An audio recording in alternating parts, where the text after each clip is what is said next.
Yeah, Prabhuji can try every week I'm giving. Mataji, yeah, Lakshmi Mataji is best, Mataji. You can try Prabhuji every week I'm giving summary. Yeah, sure, Mataji. You're best. Maybe next week I will give Mataji. Okay, Prabhuji. So next week you can give the summary. Okay. So last week, Mataji and Prabhuji, we were discussing about the chapter 1 of Bhagavad Gita.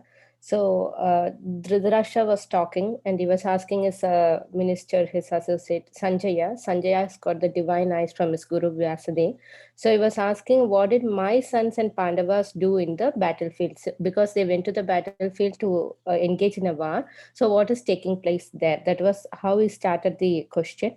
So we were discussing on it. And Prabhupada was telling we have to read Gita scrutinizingly and we have to listen it from a devotee and also from a Krishna's, like a devotee of Krishna, and also in association of devotees, we have to listen to Bhagavad Gita. So that was discussed.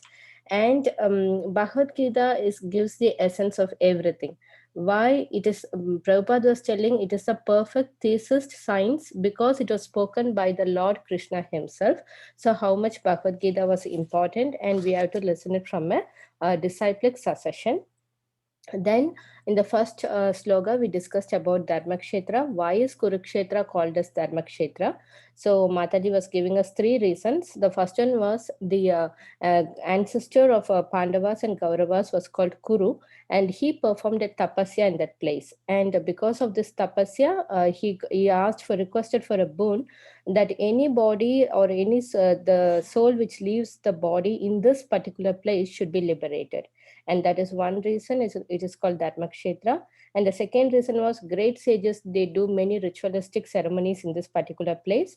And also when Lord came as the avatar of Parashuram, after killing all the kings, he did penance in a place very close to this place. So these three are the glories of Dharmakshetra, that is Kurukshetra. And then Dhritarashtra was asking to Sanjaya, like what did they did, because Dhritarashtra was little bit fearful that this particular place, Dharmakshetra, is going to favor the Dharmic people. So he was a little bit worried the Pandava side will become victory, and also he was confused that his sons may become little bit Dharmic or the place may influence and this may stop the war. So that was his confusion like that. So he was asking that question. And then Duryodhan, he went to his guru, Dronacharya, and he was discussing with his guru. There, Prabhupada was telling how a very good diplomat Duryodhan was, because he was both um, glorifying Dronacharya. At the same time, he was pointing is something that he felt like a mistake, that he was giving his knowledge, and he was very well teaching the son of Durupad, who was Dushtatima, whose entire aim was to kill Dronacharya. So he was little bit discussing on that. So we also discussed about Dushtatima, Durupad, and then Duryodhan was explaining about all the warriors, their names, and he was glorifying them. And finally, we completed with verse 1.10, where Duryodhan was telling that our army is protected by Bhishma, and Pandava's army was protected by Bhim. He was comparing them, the Bhishma and Bhim, because Duryodhan was afraid of Bhim. So that was the last thing we were discussing. Then we had the QA session. Thank you, Mataji. So Thank you. beautiful, Mataji. Thank you so much for the summary. Like you rightly said, we stopped there where, Duryodhan actually we saw was a very clever diplomat, and how he used words, like aparyaptam, like the acharyas interpreted. So aparyaptam could mean that, endless or infinite power, like Bhishma had. And the other meaning could mean that, it was not sufficient, the power which the the armies of the Kauravas did not have sufficient strength or power. So that way he was being very diplomatic. So where by usage of these words, so Bhishma could understand one meaning, and Dronacharya would derive the other meaning. So in the verse 1.11, again what he says is, now after he is kind of got everybody, all the major people, like the generals, the Bhishma and Drona, all of them kind of pepped up. Then he thought that it'll be good to also pep up everybody else who's there on the battlefield, because he didn't want them to feel like kind of left out or lesser significant. So then in verse 1.11 he says that all of you are so able and great warriors that you should offer support to Bhishma Dev so that we can win. So that way, with very nice diplomatic use of words, Duryodhana is actually trying to pep up his army and kind of make sure that nobody would have any soft corner for the Pandavas, because the Pandavas were loved because of their personality and their nature. So he just wanted to make sure that people don't switch sides and go defect onto the other side. So that's what he does. So when Duryodhan says like this, Bhishma kind of gets the idea that this person is not feeling too confident about the war. So he does not reply back in words, but let's see what he does. Any volunteers to read this slide 1.12?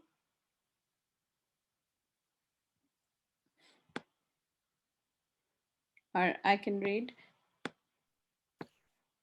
तस्य सञ्जनयन् हर्षं कुरु वृद्धपितामहः सिंहनादं विनद्योच्चैः शङ्खं दद्मौ प्रतापवान्. Translation. Then Bhishma, the great valiant grandsire of the Kuru dynasty, the grandfather of the fighters, blew his conch shell very loudly, making a sound like the roar of a lion, giving Duryodhana joy. Purport. The grandsire of the Kuru dynasty could understand the inner meaning of the heart of his grandson Duryodhana, and out of his natural compassion for him, he tried to cheer him by blowing his conch shell very loudly, befitting his position as a lion. Indirectly, by the symbolism of the conch shell, he informed his depressed grandson Duryodhana that he had no chance of victory in the battle because the Supreme Lord Krishna was on the other side. But still, it was his duty to conduct the fight, and no pains would be spared in that connection. So we see that instead of replying back in words here, Bhishma actually takes and blows his conch shell very loudly so as to start off the war. And he tries to, blow the conch shell and give some kind of strength to his grandson Duryodhan, though he knows that it's a losing battle, but still he kind of wants to give some strength. So he does not reply back in words, but he actually blows his conch shell. Next, we will see what happens is the other side, the warriors on the Pandavas side also, they blow their transcendental conch shells. So let's read this verse 1.15. Any volunteers? Hare Krishna Mataji. Panchajanyam Rusikeso Devadatam Dhananjaya Paundraham Dadama Maha Sankam Bhima Karma Vikrodaraha. Lord Krishna blew is a conch shell called Panchajanya. Arjuna blew is Devadatta, and Bhima, the voracious eater and performer of Heraclean tasks, blew is a terrific conch shell called Poundra. Purport: Lord Krishna is referred to as Rishikesa in this verse because he is the owner of all senses. The living entities are part and parcel of him, and therefore the senses of living entities are also part and parcel of his senses. The impersonalist cannot account for the senses of living entities, and therefore they are always anxious to describe all the living entities as senseless and are impersonal. The Lord, situated in the hearts of all living entities, directs their senses, but He directs in terms of the surrender of the living entity, and in the case of pure devotees, He directly controls the senses. Here on the battlefield of Kurukshetra, the Lord directly controls the transcendental senses of Arjuna, and thus is a particular name of Rishikesa.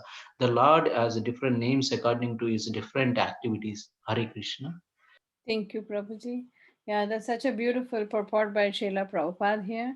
So the different conch shells, actually, these are transcendental conch shells which are, being used by the Pandavas here. And there is some story as to how, Arjuna got his bow and arrow and the chariot and the horses and things like that. So these conch shells which the Pandavas and Krishna, which they blow on, it actually was like the sound of a roaring lion, which actually set fear in the hearts of the Kauravas. So these conch shells, though the Pandavas they blew on their respective conch shells, they did not have any fear, because Lord Krishna himself is present on the side of the Pandavas, whereas the conch shells, when they blow the conch shells, it actually created a lot of fear and unrest on the side of the Kauravas, like the roaring sound of the conch shells. So in this beautiful purport, it is mentioned that the word Hrishikesha is used in the verse Panchajanyam Hrishikesha, and we'll see throughout that many different names of Lord Krishna are used in different verses, according as the circumstance or according as the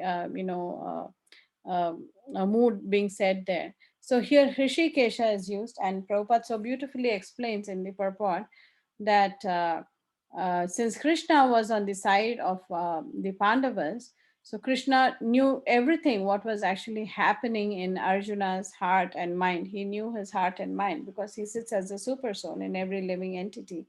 And so he was actually guiding the Pandavas. And because Arjuna is a pure devotee of the Lord, so the Lord, in fact, he takes control. Like we had all, earlier when we had done some other sessions on Bhagavad Gita, earlier we had seen how, the super soul in the heart actually guides, these advanced devotees of the Lord. So we had read quite a few details about how he does that and how that actually works, how we can take guidance from the super soul when we are at that advanced stage of Krishna consciousness, like that. So we are more in link with Krishna, where he actually guides us, sitting as a super soul in the heart. So that's why this is significant here, Hrishikesha.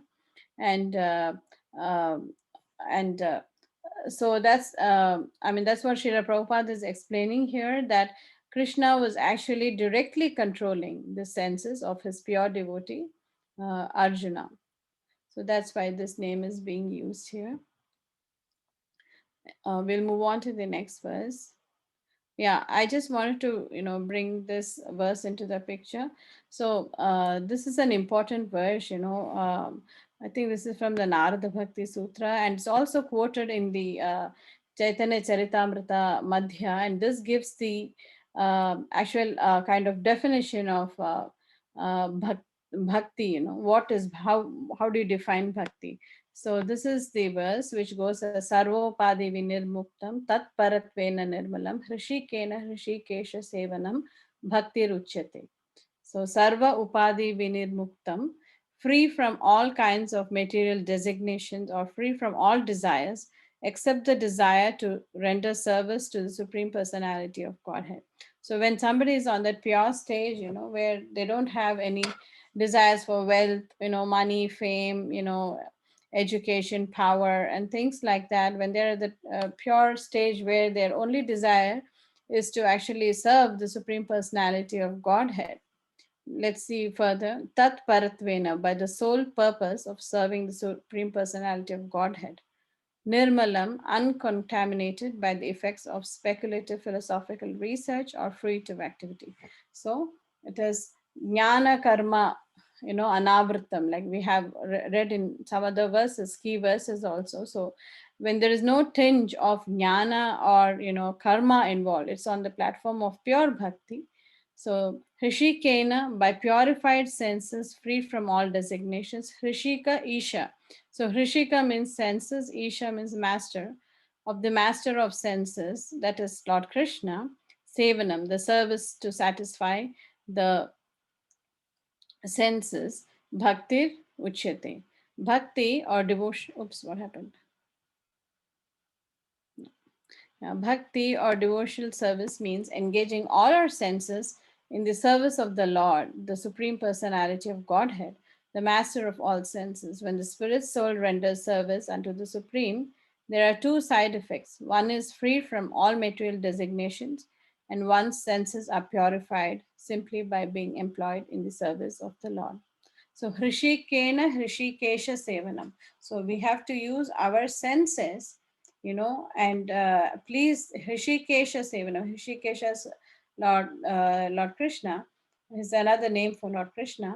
And Sevanam is serving him, with all our senses. Then what happens is our senses, they also get purified, and by simply engaging our senses in the service of the in the service of the Lord.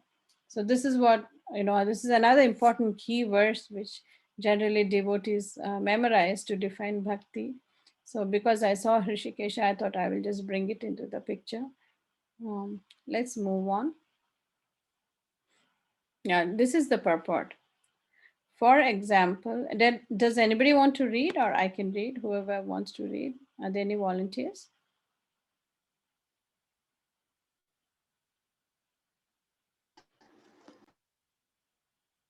The first paragraph, Mataji.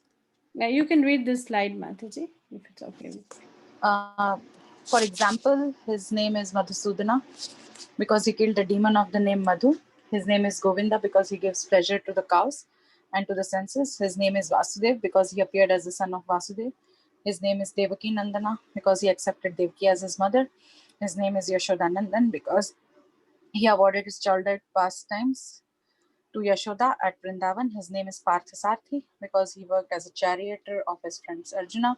Similarly, his name is Rishikesha because he gave direction to Arjuna on the battlefield of Kurukshetra. Further, Mataji? Yeah, if you can, please read. Okay. Arjuna is referred to as Dhananjaya in this verse because he helped his elder brother in fetching wealth when it was required by the king to make expenditure for different sacrifices. Similarly, Bhima is known as Vrakodara because he could eat as voraciously as he could perform Herculean tasks such as killing the demon Hidimba. So the particular types of conch shell blown by different personalities on the side of Pandavas, beginning with the lords, were all very encouraging to fighting soldiers. On the other side, there were no credits, nor the presence of Lord Krishna, the supreme director, nor that of goddess of fortune. So they were predestined to lose the battle, and that was the message announced by the sounds of the conch shell. Hare Krishna, Mataji. Thanks so much, Mataji. Beautiful reading. Yeah, so we see how different names of Krishna are actually mentioned throughout the Bhagavad Gita according as the context. And here Srila Prabhupada is mentioning his name is Madhusudana because he killed, the Madhu Kaitabhara. He killed the demon of the name Madhu. And his name is Govinda because he gives pleasure to the cows. And again, Vasudeva because he appeared as the son of Vasudeva. His name is Devaki Nandana because he accepted Devaki as his mother. So we see that there are different names of Krishna being mentioned. So in general, Lord Krishna's names are categorized into two types. There's also a third one like Mukhya Nama and Gauna Nama. So the Mukhya Nama are the primary names like Krishna or Devaki Nandana. All these are mentioned as Mukhya Nama.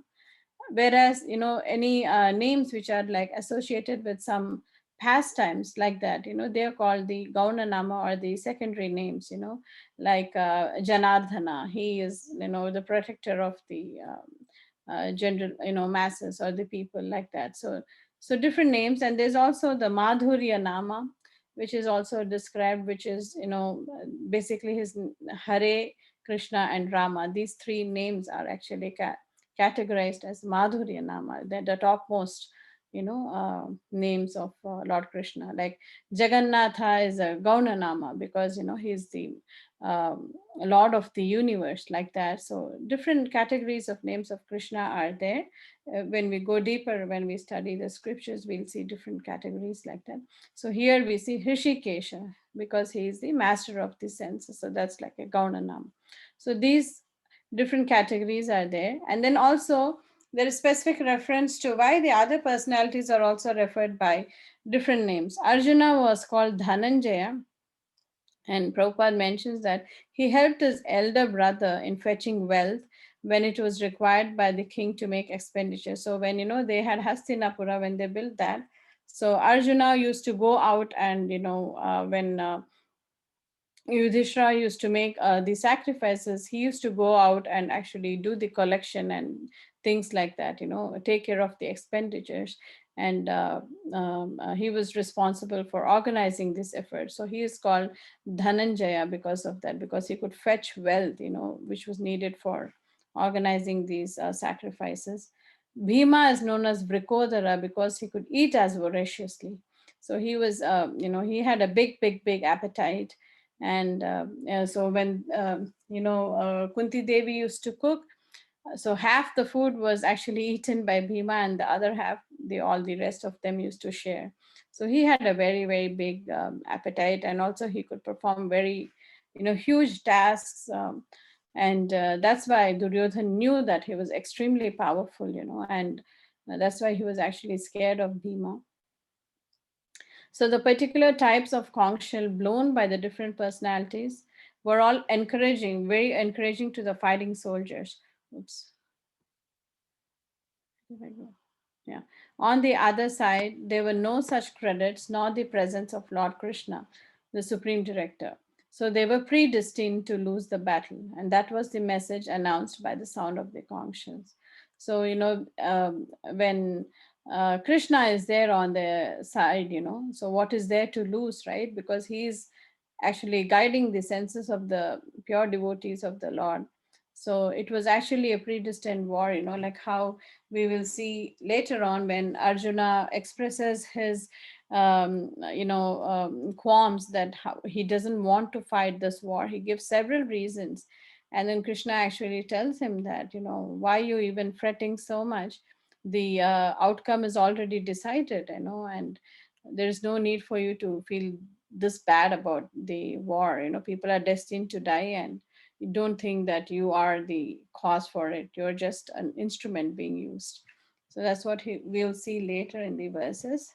So the sounding of the conch shells was so auspicious that it gave a lot of strength to the Pandavas, whereas it created fear in the mind of the Kauravas. We'll move on.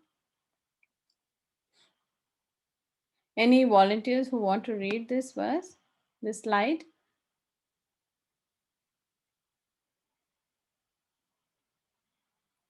Okay, I will go ahead and read. अत व्यवस्थितान् दृष्ट्वा धातराष्ट्रान् कपिध्वजः प्रवृत्ते शस्त्रसम्पाते धनुरुद्यम्य पाण्डवः ऋषिकेशं तदा वाक्यम् इदम् आह महीपते. Okay.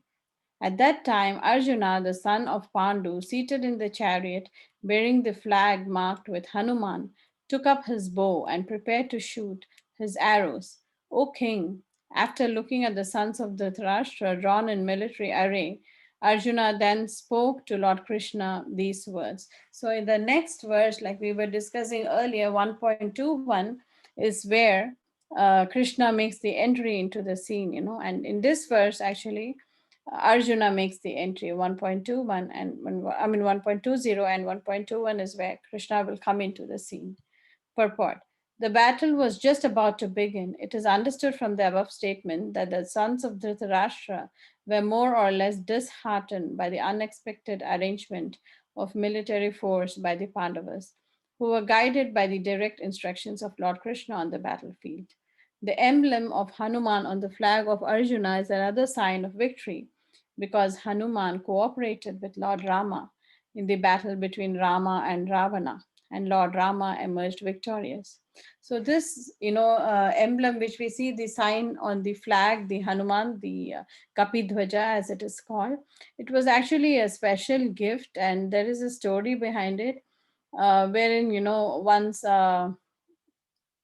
Draupadi sees some beautiful lotus flowers in the pond near her, and she asks Bhima to go and fetch more because she wants to give those beautiful flowers, a few of them, to Yudhishthir. So Bhima, he takes off on a journey and he wants to trace where he can actually get these flowers from. So he keeps going north, and all the way up north, and then actually he comes across Hanuman, who is actually there on the path, blocking his way. So at that time, Bhima tells Hanuman that, please get up and give me way. I need to go and find these flowers. So Hanuman says, no, no, I would not do that. He does not answer. And then Bhima, he's very proud of his strength. He's a very strong-bodied person. And so then he again tells Hanuman, but Hanuman just, lies there on the ground. And then he says, okay, if you so much want to go, try lifting my tail, and putting it aside, and then you can go on your way. So then Bhima says, what's the big deal? It's just the tail of a monkey, and it's nothing for Bhima. He thinks like that, and he tries to lift the tail, but he's not able to lift the tail at all. And he's trying so hard and hard and hard. And then he comes to know that this is actually none other than Hanuman himself. And Hanuman and Bhima both are like Vayuputra. So then Hanuman introduces himself, and then they embrace each other because they're actually brothers.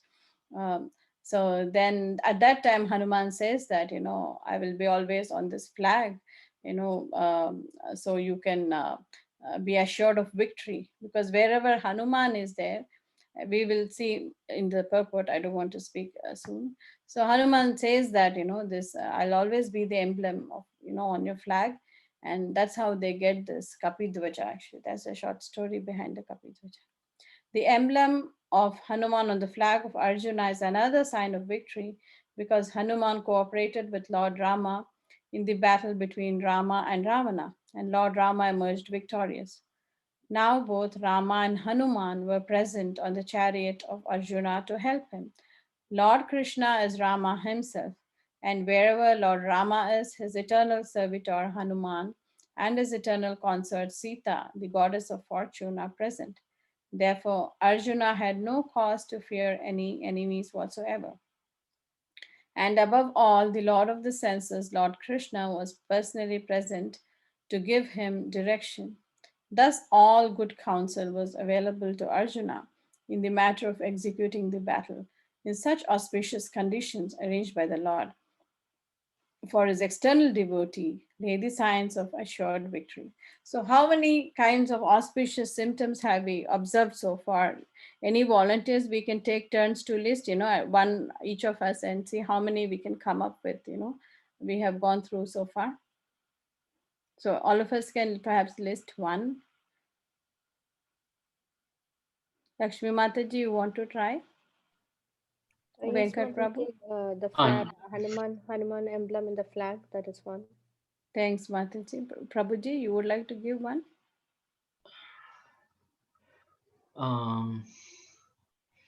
Yeah, I thought of telling Hanuman flag, Mataji.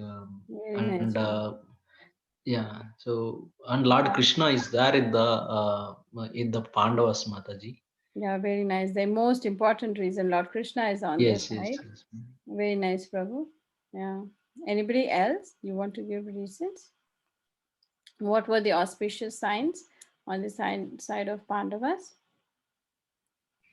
Yeah, the conch shells we just Hare read about, right? Yes, Mataji. Yeah.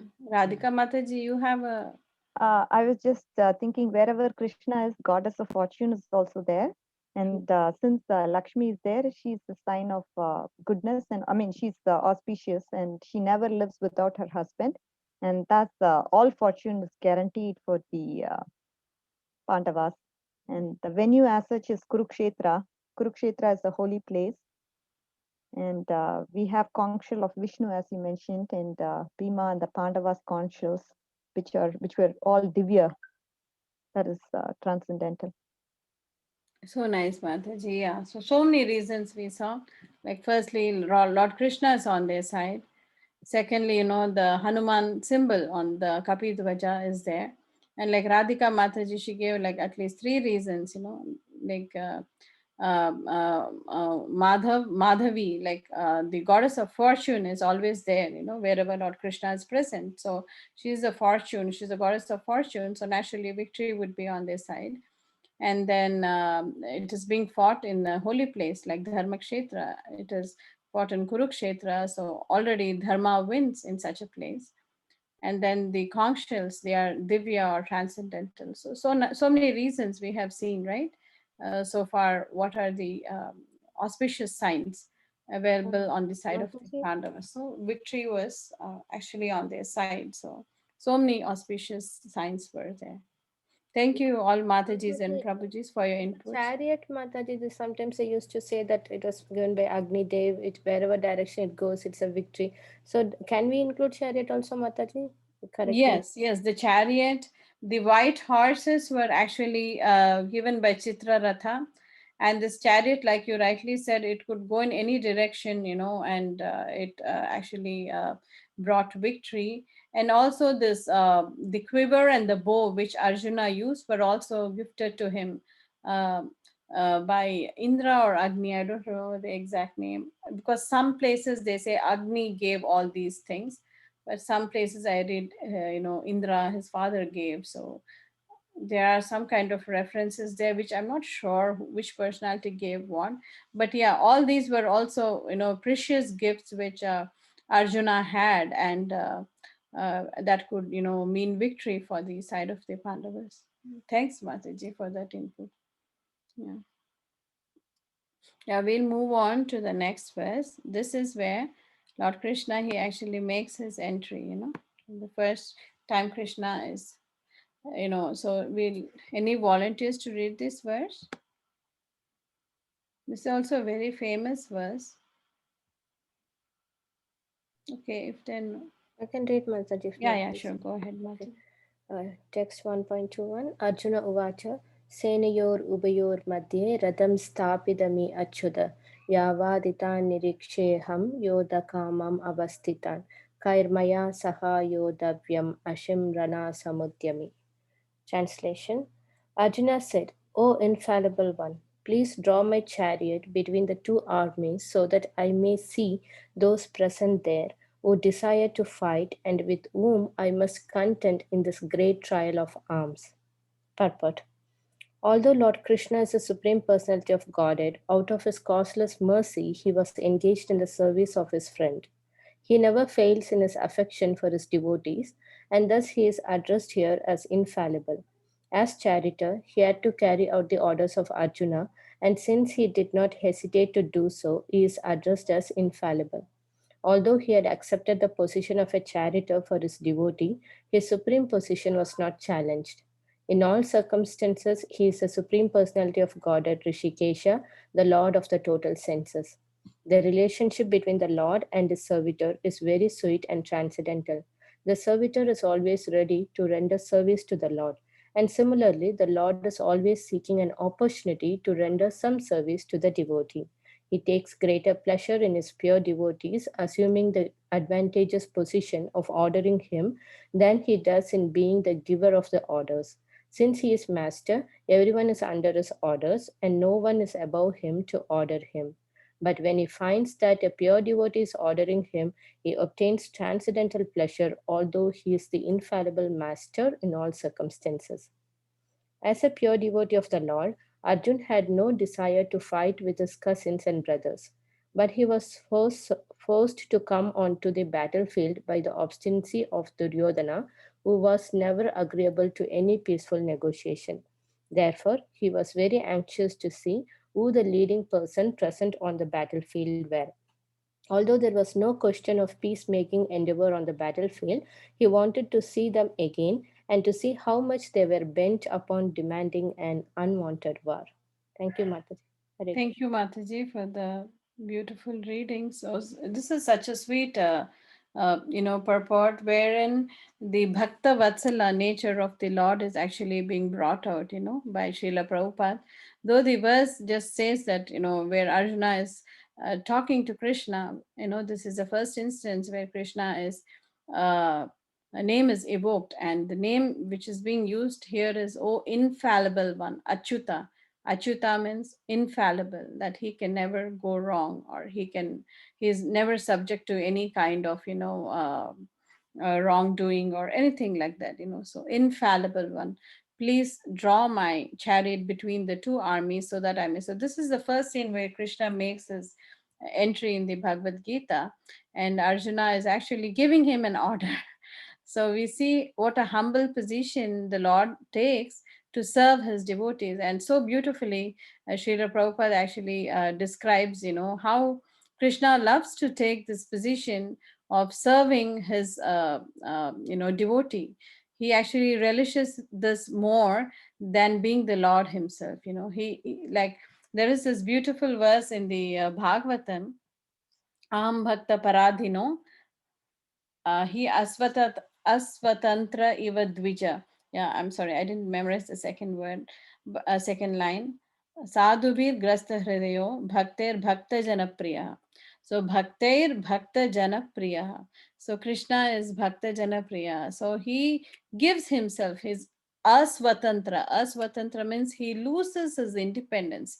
When there is a loving relationship between the devotee and the Lord, so he becomes asvatantra.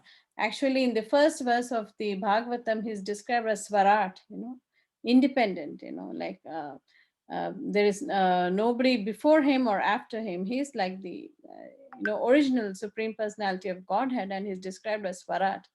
But as soon as when the pure devotee comes into contact, and in that sweet relationship with the pure devotee, the Lord becomes totally asvatantra. He loses his independence. He becomes so kind of a servile, dependent on the love of this devotee, that he gives himself, he's purchased, actually, that's the word the acharyas use.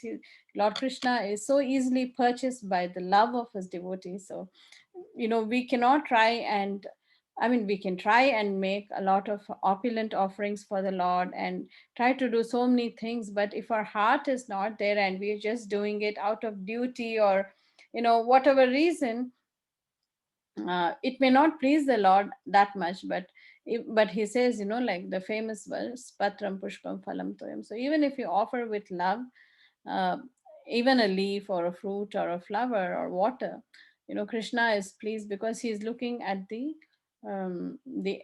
intention or the intent of the devotee, the attitude of the devotee behind the offering. So he's looking for love. Actually, Krishna is looking for love.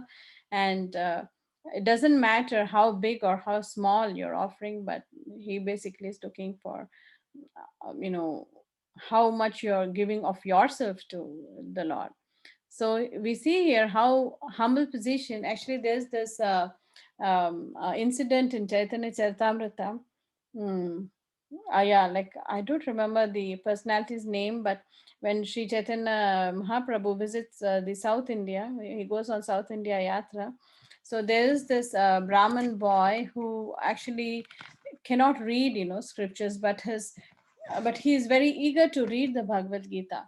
So what he does is he keeps looking at the cover of the Bhagavad Gita, and tears are like flowing from his eyes, when he sees that Krishna is taking the role of the charioteer, and Arjuna is giving orders, and sometimes they also, some speakers describe that, during the war, it's so much of noise that they cannot even hear if Arjuna speaks the orders. So sometimes he even kicks, the charioteer to make him understand if he has to go to the right or the left. So that's such a humble position the Supreme Personality of Godhead himself takes to actually please his devotee. So this devotee who did not know to read the book was actually looking at that picture and crying. He was having tears of ecstatic emotion when he saw how the Lord goes, to that kind of level to just please his devotee. We also have heard of the other pastime, very famous pastime of Sudama Vipra, and how Lord Sri Krishna, when he visits his palace, he washes the feet of his friend. And Sri Lakshmi Devi, the goddess of fortune, she is actually fanning him. And so the Lord, he doesn't shy from going down to that level to serve his pure devotees. So the lesson we learn is that, by giving ourselves to the Lord, we don't lose anything. Like, because many times we do read, Tvam Akinchana Gochara, that, Krishna takes away everything from you. you know, when you become a pure devotee of the Lord, you akinchana, you know, he gives himself to somebody who is akinchana, or who does not have much of anything like wealth or anything like that. But actually the opposite is true, because you have the biggest wealth, or Krishna himself. So you know, like what happened with his close friend and associate Sudama, he didn't have to ask Krishna anything. All he did was he went there, and he was so shy to even post his request in front of Krishna. Krishna grabbed his bag of that chipped rice, and he had, you know, 2 mouthfuls, and then Lakshmi Devi stopped him. And she said, that's enough mercy, you know, you are being so merciful. So Krishna, he gives himself out so much. And what happened was Sudama never asked for anything, but when he returned back, he saw there was a big palace. His wife and children were opulently dressed, and there was so much food everywhere. So Krishna knows the heart, and we don't even have to request. He will just give himself. All we have to give is our love and devotion to him. So it's so beautiful to read about these qualities of the Lord. And then in the second paragraph, we see that Prabhupada says, as a pure devotee of the Lord, Arjuna had no desire to fight with his cousins and brothers, but he was forced to come. Why? Because Duryodhan, he was being very, very unfair. You know, he didn't agree to any kind of peaceful resolution. So they had to do this, you know, to actually, this is a dharma war, you know, it's a war for actually justice and for the truth to win. So they had no other, you know, option but to wage this war. So therefore, he was very anxious to see who the leading persons present on the battlefield were. Although there was no question of peacemaking, he wanted to see them again, and how much they were bent upon demanding an unwanted war. So actually, Krishna, in the next verse, he takes, you know, Arjuna, he drives the chariot in between the 2 armies, and he says, behold, Arjuna, you know, look at the armies on both the sides. So Krishna, the acharyas say that Krishna is actually teasing Arjuna, because he actually knows the heart, what is happening in Arjuna's heart. So, you know, he just wants to bring it out, and that's why he takes the chariot in between the armies and says, now come on, take a look at the whole, you know, how the Kauravas are there on the other side. Look at your uncle, your grandfather there, your guru there, everybody's on the other side. So it's kind of teasing, that's what the acharyas say. So then Arjuna goes to the middle of the battlefield, and he sees like the armies on both the sides, and then he is overcome with a lot of emotions, and that's what we are going to see next. This is verse number 1.25. Yeah, this was the verse I was discussing. Sorry, I didn't know this was the. Any volunteers to read this? Okay, if there are no volunteers, I will read. Okay, you want Hare to Krishna. read? Please read. Bhishma Drona Paramukta Sarvesam cha Mahikistam Vacha Partha Pashyetan Samavetan Kurun iti. A translation: in the presence of Bhishma, Drona, and all other chieftains of the world, the Lord said, just behold Partha, all the Kurus assembled here. Purport: as the super soul of all living entities, Lord Krishna could understand what was going on in the mind of Arjuna. The use of the word Rishikesa in this connection indicates that he knew everything, and the word Partha, meaning the son of Partha or Kunti, is also similar significant in reference to Arjuna.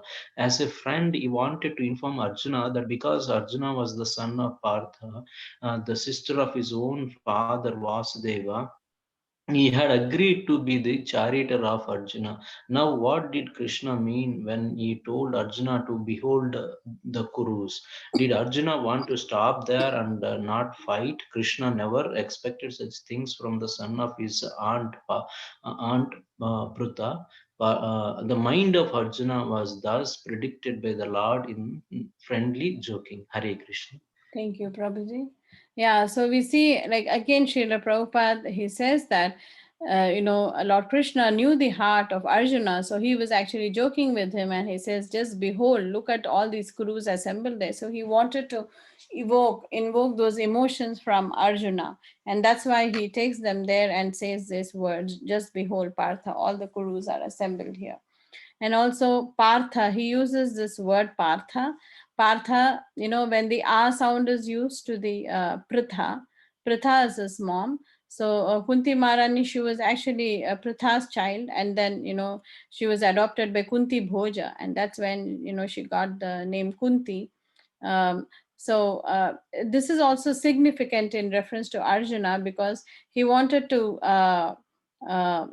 say that just because of your the ties your mother has with my family, I'm being the charioteer. That's what Krishna wanted to convey. He says that because Arjuna was the son of Pritha, the sister of his own father Vasudeva, he had agreed to be the charioteer of Arjuna. So he was actually returning the favor, uh, because his own father Vasudev's sister was actually Kunti Maharani, and that's why he was actually doing this favor for Arjuna, being his charioteer.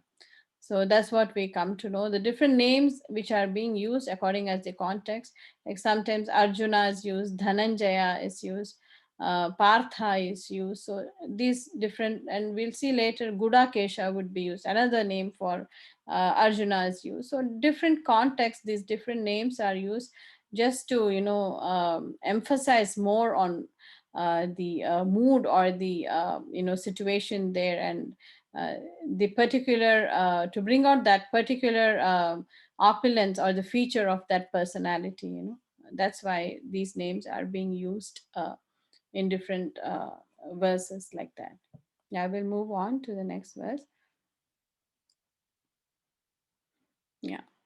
So we see until this verse, they go into the, they go and take, Arjuna goes and takes a view of the armies on both sides.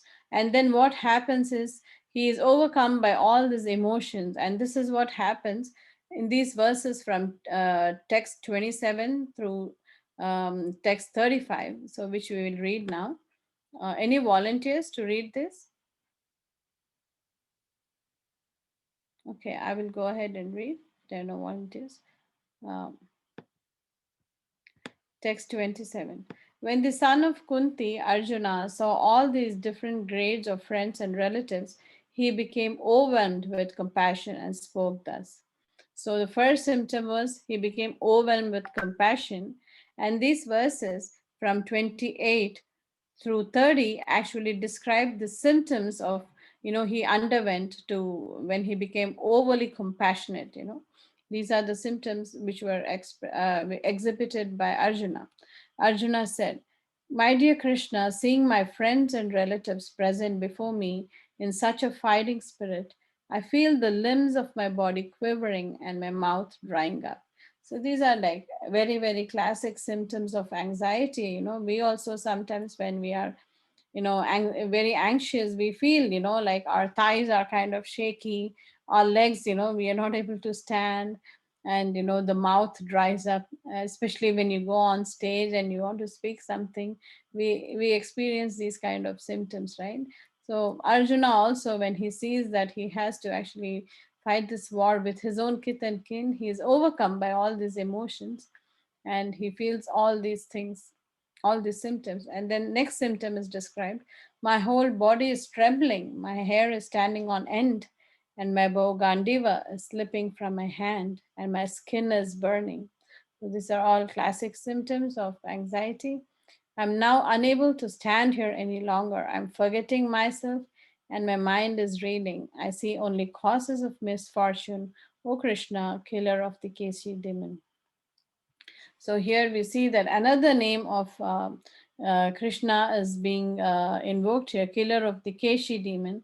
And there is also significance to why, because Krishna kills the demons. So this demons of this identifying with this material body, it has actually encumbered Arjuna at this point of time.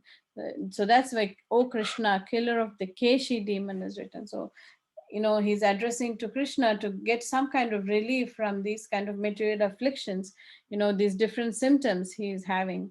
So these are the first few things, they are the symptoms of compassion which Arjuna exhibits.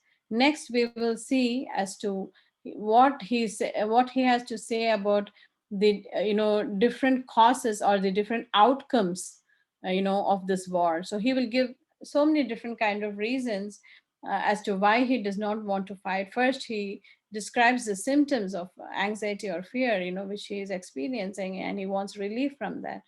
And second, he says that he tries to see what is the utility of actually the different things, what good can come out of actually this war. So that is described in the next few verses. So text 31, I do not see how any good can come from killing my own kinsmen in this battle, nor can I, my dear Krishna, desire any subsequent victory, kingdom, or happiness. So he says that when by killing my own people, even though I may be getting victory or a kingdom or happiness, I don't see that this is going to happen to me. He says, I do not want to desire for any of these outcomes which are possible from this battle. So he says he's giving up on everything, he doesn't want any of these things. So he's posing himself as a very, very renounced person, a very saintly person who actually, does not want to fight a war in spite of being a Kshatriya. The saintly side of the compassionate side of Arjuna is actually coming out in these few verses. Text 32 through 35. Actually, after this, I'd like to perhaps stop for today and, take any questions. Oh, Govinda, because it's already 8:28. O Govinda, of what avail to us are a kingdom, happiness, or even life itself when all those for whom we may desire them are now arrayed on this battlefield? O Madhusudana, when teachers, fathers, sons, grandfathers, maternal uncles, fathers-in-law, grandsons, brothers-in-law, and other relatives are ready to give up their lives and properties and are standing before me, why should I wish to kill them, even though they might otherwise kill me? O maintainer of all living entities, I am not prepared to fight with them, even in exchange for the three worlds, let alone this earth. What pleasure will we derive from killing the sons of Dhritarashtra? So now he places his request to Krishna and says, uh, uh, in plain words that he does not wish to fight at all this battle, because he says, what pleasure will we derive from killing the sons of Dhritarashtra? He says that, he lists out the different, like I said, the different outcomes of the war, the different advantages of winning the war, like kingdom, or all the power and prestige that comes with him. But he says that even in exchange for the three worlds, let alone this earth, even though he may earn all the three worlds, but he thinks that it's of no use. He will not derive any kind of pleasure from actually waging this battle against his own kith and kin. So we will stop here. So these are a couple of reasons, and next week we will do the other reasons and perhaps conclude chapter 1, next week. That's what I'm thinking. It should be a short class too next week. So yeah, the different reasons again are given by, so this is the first part, the verses 28 through 30 is the symptoms exhibited by Arjuna, and from 31 through 35 is the outcomes. He starts to quote the outcomes, like he says he's not interested in any kind of prestige or the kingdom or any kind of victory that comes from the war. And then next he'll actually start giving some other kind of reasons, like he'll start quoting from Dharma Shastra. And after that, he will start quoting about Varna Shankara, like the generations, the future generations. So like this, he gives a set of different reasons, which we'll be covering in the next class and perhaps concluding chapter 1. So I would like to stop here and see if anybody has any comments or questions, and we'll then, call it a night.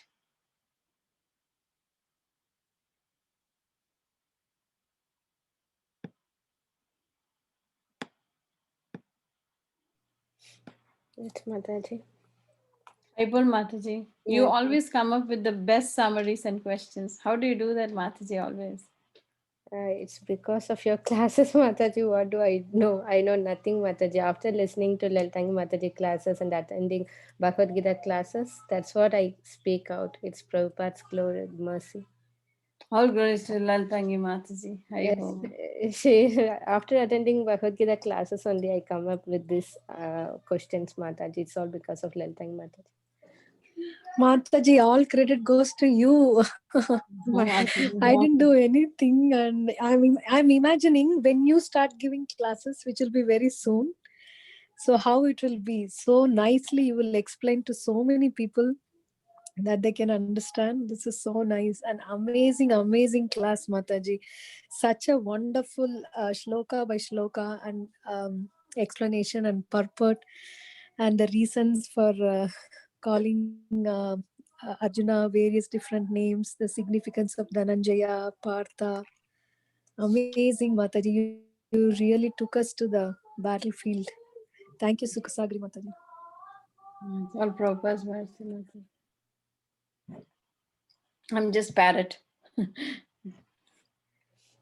Yes, Mataji. Thank You are really, as your name suggests. you. Yes, thank you, Mataji. It was a wonderful class. It's because of Prabhuji's suggestion we started the class, and it was good, I think. Yeah, Haribol to Prabhuji. Mataji, like I had only one question at the end, Mataji, in the last text 32 and 35, where Arjun is telling, why should I wish to kill them, even though they might otherwise kill me? What is he trying to say, Mataji, in that lines? Yeah, he's saying that,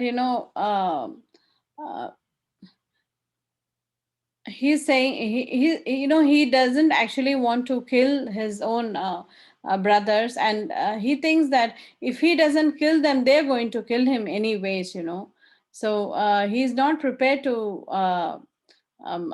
fight the war with his brothers. He just doesn't feel that there is any benefit to actually fighting this war. I mean, he's kind of given up, and he doesn't want to take this kind of a kshatriya stand there. That's what is the meaning I'm getting from that line, Mataji. Okay. Okay, Mataji. And also the last line. Yes, Mataji. Can I just add Yeah, to please your add, point? Mataji. Yeah, it's like I heard in the lecture that when Arjuna said that I'm not going to fight, then Krishna said that they're going to kill you. So he said, it's okay, let them kill me. Even if they kill me, I know that if I'm not going to fight, I'll be killed by them. So even if they kill me, it's okay. I'll be dead, but I'll not fight. That much was his determination. Just adding, Mataji. Yeah, very nice, Mataji. Thank you for clarifying. Okay, Mataji. So he has made up his mind that he is not going to fight. That's what. Mataji, in the last line, he says, "What pleasure will we derive from killing the sons of Dhritarashtra?" But while reading that line, we know the incident that took place in the when they were playing the dice. How much Queen Draupadi was insulted and how much it was painful. So why? Because a war itself is taking place for that, and we know what Bhim took the vow to kill everybody. And she also, as my mother Draupadi, also has promised that she will not tie up a hair. So when all these are there, he's telling what pleasure will we derive from killing the sons of Dhritarashtra. But that doesn't make any justice to what they did for Draupadi. So, like, how could he say that? Like, I'm thinking, how did he forget everything on that spot? Yeah, he's overcome with compassion, Mataji, like because he's a pure devotee, and devotees are generally compassionate, So at this point of time, he is actually so much, like we see, right, all the symptoms of his compassion, like the limbs quivering, this, that, he is like so much overcome with compassion that he feels that, he feels that they may have wronged them, but what's the big deal, it doesn't matter, he feels that even though they may have wronged them, he feels that it's nothing, he doesn't want to kill the sons, Kauravas, just because they have wronged him, he's at this point he's kind of given up, like he's saying, see, I totally, give up. He's saying, I'm not prepared to fight. Like he doesn't want to fight with them for any reason, and it's only showing like the compassionate nature of Arjuna at this point of time, because as a pure devotee of the Lord, he is overcome with compassion, and he's ready to forgive and forget everything that has happened to him at this point of time. So he's kind of made up his mind, and he's saying, I'm not prepared to fight with them, even in exchange for the three worlds. That's what he says. Lalitangi Mataji, you want to add anything, Mataji? That's perfect, Mataji. What you said is so wonderful. Lakshmi Mataji, is that okay? Or Yeah, very nice, Mataji. Yes, Mataji. That makes that makes some sense, because he was overcome with compassion.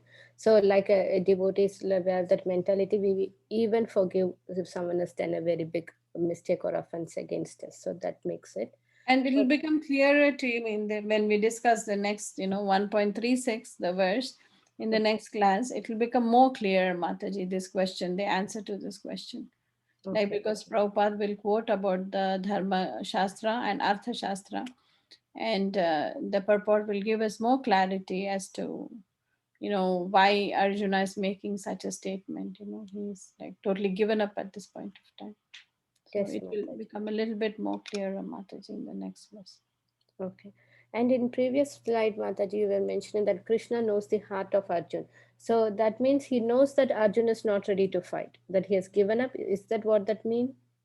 That's the meaning I got from like I also read another commentary, like some notes for this verse. And then that's the meaning I got from there, was that Krishna knew, that Arjuna is going to be overcome by this compassion. So he, teasingly tells Arjuna that, okay, now take a look at your family. See, he's actually trying to evoke these emotions from Arjuna, because he's trying to say, see all the Kauravas, take a good look at them yourself, and see all these people, your own grandfather, your own, guru, everybody's opposing you, and you want to give up at this point of time. So he's trying to actually invoke the emotions of Arjuna, at that time. So that's why he asks this, just behold, like the verse says, just behold, Partha, all the Kurus assembled here.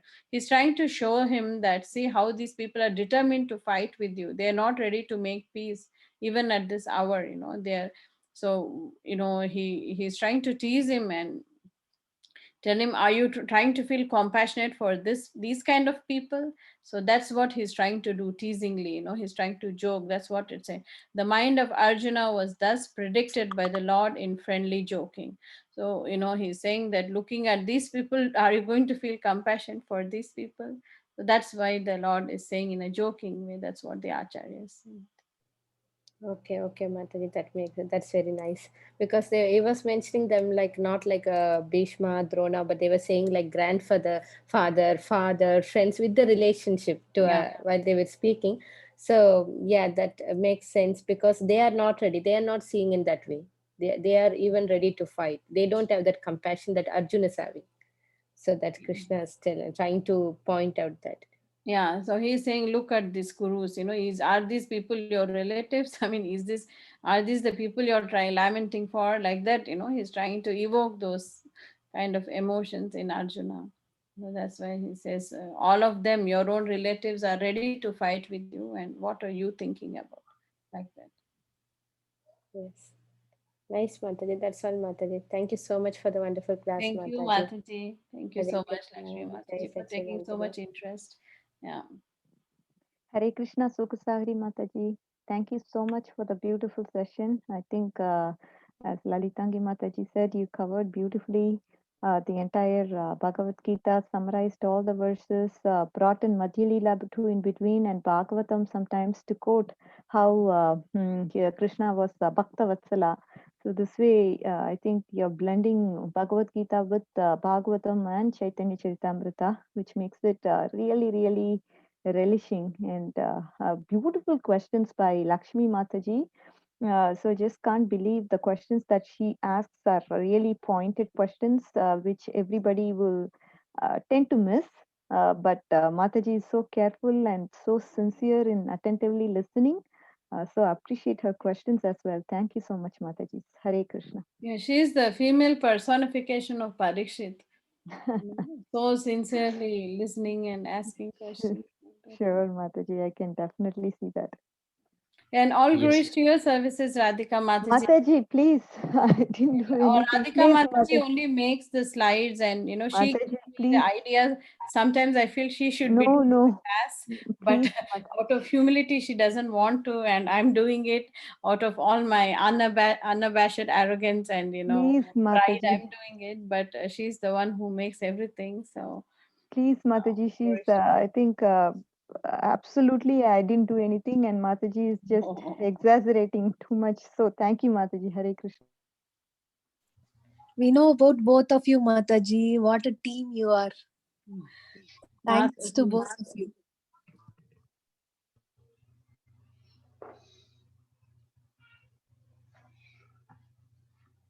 Anybody else wants to add anything? Mataji, Hare Krishna Mataji, Dhanot Pranam. Thank you so much for the class, Mataji. I have one question apart from this class, Mataji. It's relevant to this class, but I just wanted to ask. So in Bhadra month, it was told in the month of Bhadra, like if we give Bhagavatam set as a donation as a gift, or if you take it, it will be. It was told you'll have the opportunity to go back to Guardian. If we can do that, then if that is simple method, right, Mataji? What is the need to practice so much? I'm so ignorant. Please forgive me if I'm asking bad question, rude question. But how can I understand this, Mataji? Yes, Prabhuji, your question is very pertinent and very valid, Prabhu. Like so many times we also hear, if you take one name of Krishna, purely you can go back to Godhead. And so many Falastutis are also there, right? In the Bhagavatam, you read the story of Gajendra Moksha and you will be liberated. You read this Dhruvastuti, this will happen like that. So, Prabhuji, when we are at that pure state of mind, all these things will surely happen. But until such time, until we reach that pure state of mind where we are giving with, like you said, when we are doing the sacrifice with a pure heart, and that is when all these like you said, you mentioned about the sacrifice of the Bhagavad Gita or the Bhagavatam during the auspicious month. Like that, so many, we read that so many advantages, like if you light the lamp during Kartik, you'll be absolved of all sins. So many such things are given, but it also takes, the purity on our part is also taken into account. And if we still have anarthas in our heart, so the offering is not all that pure, so it doesn't have that full effect at that point of time. So all these other procedures, we're trying to read, we're trying to follow some Vaidi bhakti, like Vaidi bhakti is like bhakti according to some rules and regulations, though, because our mind is not in control, and tomorrow, I mean, just assume a situation where for some reason we are granted, by just giving this Bhagavad Gita, we are granted entry into Vaikuntha or those planets, but we don't know how to serve Krishna. Our mind is still dwelling on all material thing. What you will do there, right? You want your own place, and you will come back to earth and you want to again lord it over, because on earth only you can lord it over, right?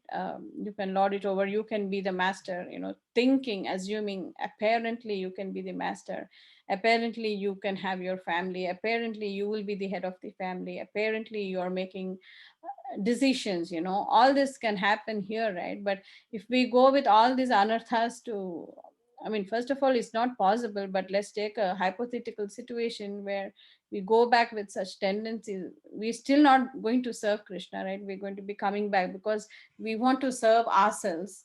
So I mean, until the purification happens and we are totally purified, even if, you know, the Lord mercifully takes us, we don't know how to serve because our mind is still dwelling on those kind of anarthas. So like when we reach that actual stage of purification, those things will definitely happen. But until such time, we have to practice what Srila Prabhupada has given us.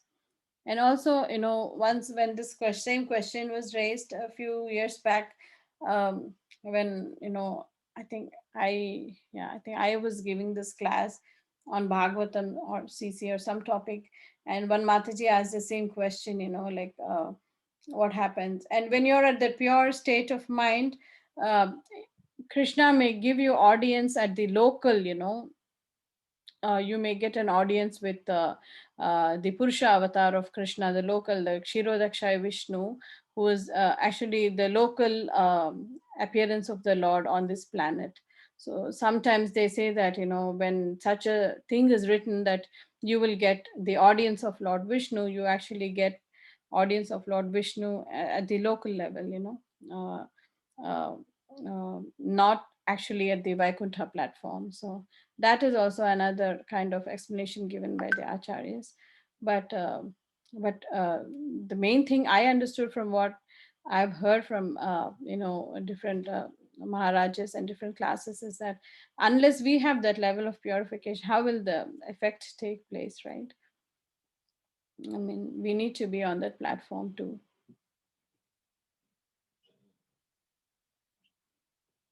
It's like, you know, we have to prepare ourselves to get to that level, and only then we can take that thing. I mean, if we are not, it's like trying to push a kindergartner to a college level course, and the child may not be prepared. You know, they have to go through the different steps and make themselves prepared to actually take in all that content at that high level. So so until such time, we have to prepare ourselves. Is that okay, Prabhuji? Yes, Mataji. Yes, Mataji. Yes. Yeah. Thank you, Mataji. Like when the devotees say that, to the other person, so are we lying, or how can we understand, Mataji? Sorry to ask you this. So we generally, like we say that in the temples or somewhere, like if you donate a Bhagavatam set, you will be have the opportunity to go back to Godhead. I totally agree what you're saying. Like without purification, what can we do? Also, the same example, the kindergarten cannot go to the courses of the college. Yeah, it's I totally agree, Mataji. But how can we understand that the statement? Like you very rightly said, Prabhu, you get the opportunity to go back to Godhead. You actually Okay. put it very well, that, you know, this gives you an opportunity. Like maybe for somebody who's not at all involved in Krishna consciousness, and, you know, perhaps they do this kind of seva book distribution, or they buy a book during this month, it kickstarts their devotional service, right? And we never know, like what stage anybody starts at, you know, like somebody may start very late in their life, but then they pick it up so quickly and they become very advanced in a short span of time, like that. So we don't know what they're carrying from their previous janma, how much of, you know, sukriti they have from their previous janma, and where they're starting it off. And, you know, so for, and for all you know, maybe that is what that person was waiting for. And when you say that, the person just takes to it and he's liberated, you know, instantly, like that. He or she is liberated instantly. And also, like you say, many times when we, you know, say such things that this devotee has gone back to Godhead, like that, um, you know, if they were involved in devotional service, like we were also doing this class on Chaitanya Charitamrita, where, you know, Vasudev Datta, I think that's the personality, he asked Sri Chaitanya Mahaprabhu that, you know, I'm ready to suffer in hell for all my lifetimes, but you please liberate all these people, you know, all these people on in this Kali Yuga. So that was his compassionate heart, you know, of Vasudeva Datta. I hope I'm getting their name right. Yes, And Mataji. uh, and then um, and then Chaitanya Mahaprabhu says, what is the need for you to sacrifice your life, you know, you're my pure devotee. To make you happy, I will liberate all these people in this Kali Yuga. So this was what was quoted in one of the chapters in, you know, Antilila, I think, in Chaitanya Charitamrita. And then in the purport, Prabhupada says that anything can happen, you know, when the pure devotee of the Lord wishes, the Lord will go up to any extent to actually please his devotee. So we, you know, when we are with a pure heart, you know, praying that somebody get the benefit, Krishna will give the benefit, because he wants to please his devotees, you know, like Krishna, nobody is dearer to Krishna, like in the last, but you know, in the last few verses of Bhagavad Gita, he says that the devotee who preaches the science to everybody is the most dearest to him, he says. So Krishna will go to any lengths to please his devotee, and we never know, like you say, you know, maybe this could be the last birth for some person who's just waiting for this chance of this Bhadra Purnima book distribution effort, you know, like these things don't come hard and fast with Krishna. He could, I mean, he it's his independent will, you know. Like for example, we may be doing all the services we want, all thinking we are doing all devotional service, this and that, but we may not get the mercy of Krishna. Is, you know, ultimately our effort does work, you know, to attract Krishna's mercy, but then it's up to him to award us that prema. It only he can give. Like we cannot. I mean, we cannot demand it, or you know, we cannot consider ourselves that because I've done so much service, I deserve this. I mean, it doesn't work like that, Prabhuji. Sure, Mataji. Thank you so much, Mataji. Thank you. Thank you, Prabhuji. Hare Krishna. Hare Krishna, Mataji, Dandavat Pranam, all goes to Srila Prabhupada. Mataji, I have one doubt. Very beautiful, summary by you for the first chapter. So, Mataji, can I ask you the question? Please go ahead, Mataji. Okay. So, as a follow-up to what Prabhuji said, that when we hear so many false shrutis, then what is the, why is that we follow the process, right? So, Mataji, all this while I was thinking that, of course, there are so many false shrutis, but maybe, devotees do it as a love out of love for Krishna. Is that the, also right understanding, Mataji? Yes, Mataji, you're right in that sense too, because devotee is not, you know, like generally these phalashrutis, they go like that, right? They say that janma shatru vinashanam, and then, you know, you get all wealth, money, fame, you know, like generally the phalashrutis go like that. So it destroys your enemies, it destroys your, diseases, you know, so many things like that. So devotees generally are not aspiring for those things.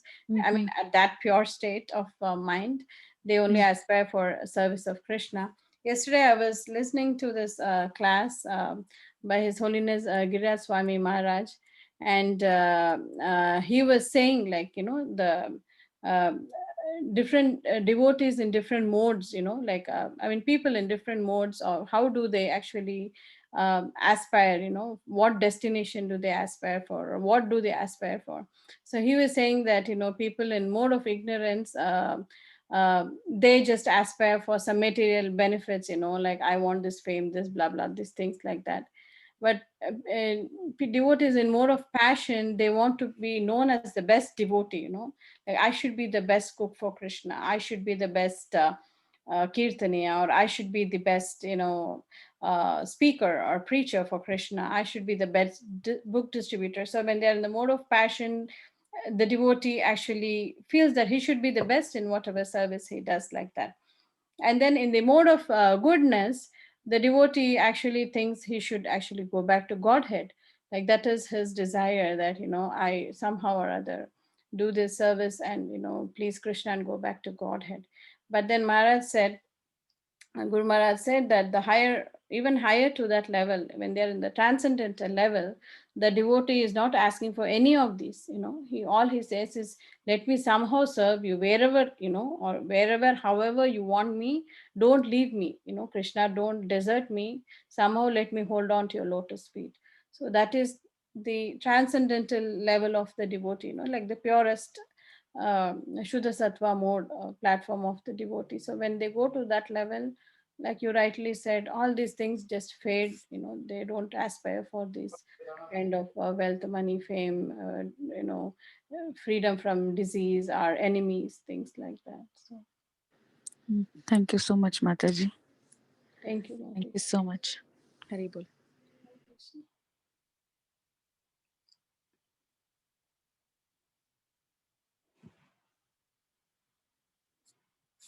Lalitangi Mataji, you want to add anything, Mataji, to Prabhuji's question?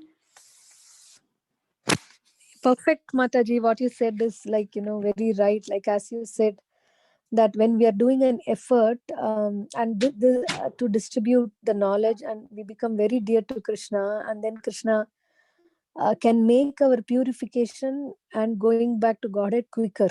So of course, going back to Godhead is guaranteed. But as you said, depends on how we are in this life. It could be in this life or next life or whatever. But by gifting a Bhagavatam set, we are doing a huge leap in the path of going back to Godhead. And as you say that there's no doubt that this pleases the Lord most, as he says in the last chapter of Bhagavad Gita. And then there is something that comes in the 13th chapter, I think. For a person who has pleased the spiritual master, he gets elevated even without following the regulative principles, or Srila Prabhupada says that, or the regulative principles becomes easy for him to follow. So like this way, when we take up this, and also this going back to Godhead is written in the, this is a verse from Bhagavatam itself, that of course in that thing it was mentioned that in a golden throne you keep Bhagavatam and then you give. So since this is from the scriptures, it is definitely true. But as Mataji say, that our purification also is there, and Krishna helps the devotee who has done this deed for him advance to him quickly.